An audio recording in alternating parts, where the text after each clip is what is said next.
Salut, c'est Rado, content de vous retrouver pour la mise à jour de la préparation de la semaine de trading. On va commencer comme d'habitude par le CAC 40. Le CAC 40 qui a un petit support juste ici à 77,40. Pour l'autre support, il faut attendre cette zone globalement des 75,05, 73,00. Si vous avez un biais haussier, eh bien c'est dans une de ces zones que vous pourriez éventuellement chercher à rentrer, soit sur signal d'achat, soit parce que vous êtes dans une zone qui vous intéresse.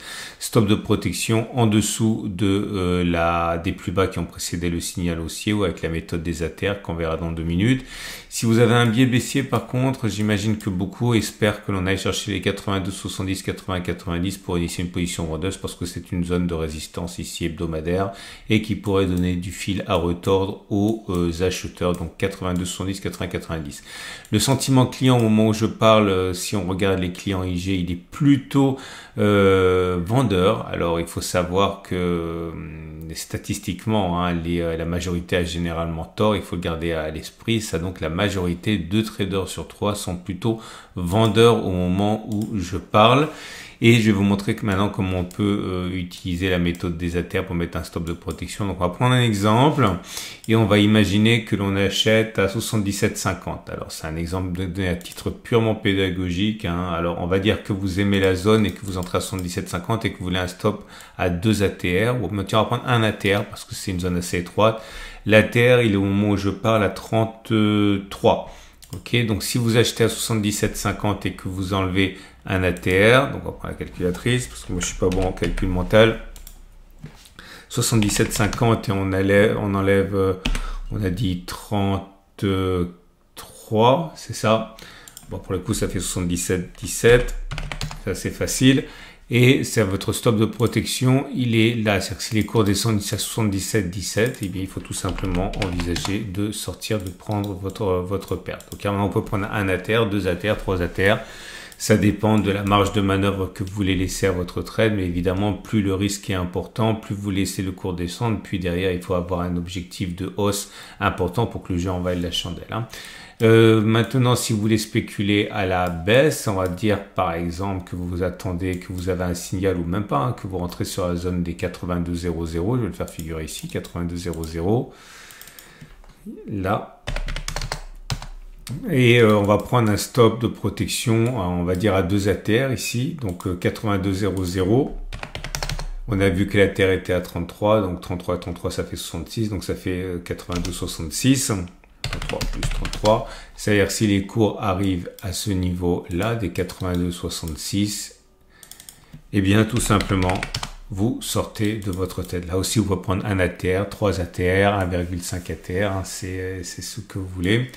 Non, je me suis trompé, oui, c'est là. Voilà, ok.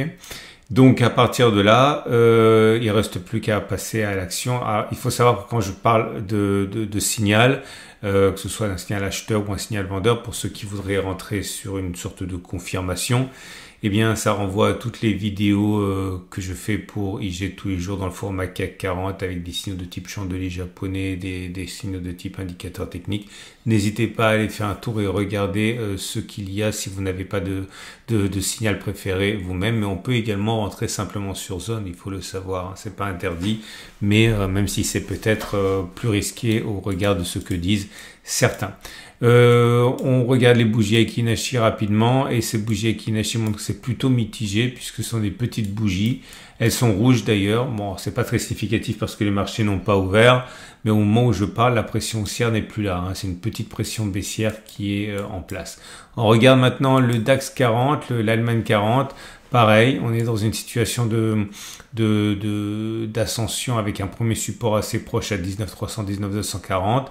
Cette zone elle est pas bonne. Ça me permet de vous parler de quelque chose puisque j'y suis.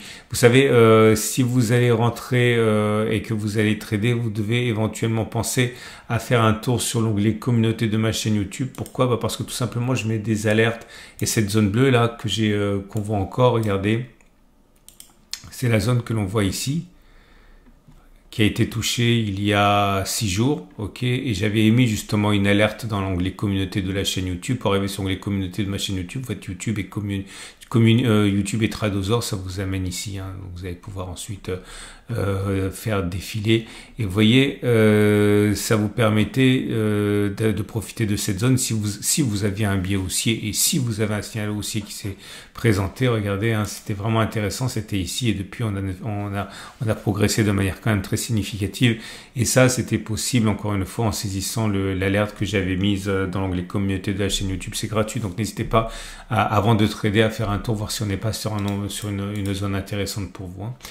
On passe maintenant de l'autre côté de l'Atlantique avec le SP500. Ah, j'ai pas de zone pour shorter. Hein. On est sur des niveaux records, donc priorité à l'achat à mon avis. Hein.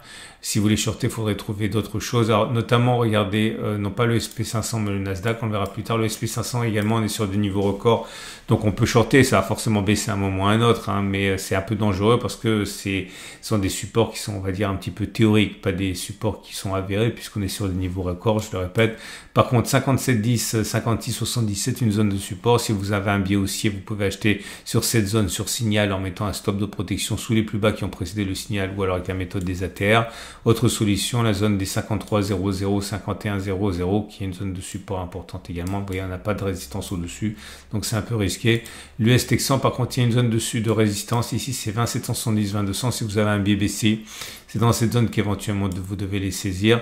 Prochaine zone d'achat, 19,800, 19,620, puis 18,900, 18,280, stop de protection en dessous des plus bas qui ont précédé le signal, ou avec la méthode des ATR. L'euro-dollar maintenant, l'euro-dollar sur zone de résistance également, 1,1203, 1,1158. Si vous avez un biais baissier, c'est dans cette zone éventuellement que les signaux pourraient vous intéresser, et les signaux d'achat éventuellement, si vous avez un biais haussier sur les 1,1112, 1,1083, ou les 1,1017, 1,0948. On termine avec Bitcoin qui a fait une belle semaine mais qui semble vouloir consolider. Zone d'achat 63, 380, 62, 700 si vous avez un biais haussier, c'est une zone de support. Et également 5500, 49 400 si vous avez un biais haussier. Zone de vente, zone de résistance 73 700, 69 00 qui est une zone ici hein, de résistance bien déterminée par les traders. Voilà, on a terminé. Je vous rappelle deux choses. Un, ne pensez vraiment à faire un tour du côté de l'onglet communauté de la chaîne YouTube. Pour le trouver, c'est facile. Vous marquez YouTube Tradosaur, il va vous amener directement dessus. Et également, pensez à regarder les signaux que je vous transmets dans l'onglet, les vidéos du CAC 40. Si vous n'avez pas de signaux, ça peut vous aider. Et puis enfin, si vous voulez ouvrir un compte de démonstration pour découvrir la Turbo 24 avec IG, vous avez en dessous de la vidéo un lien direct avec également des tutoriels. Excellente journée. À lundi matin prochain pour la mise à jour.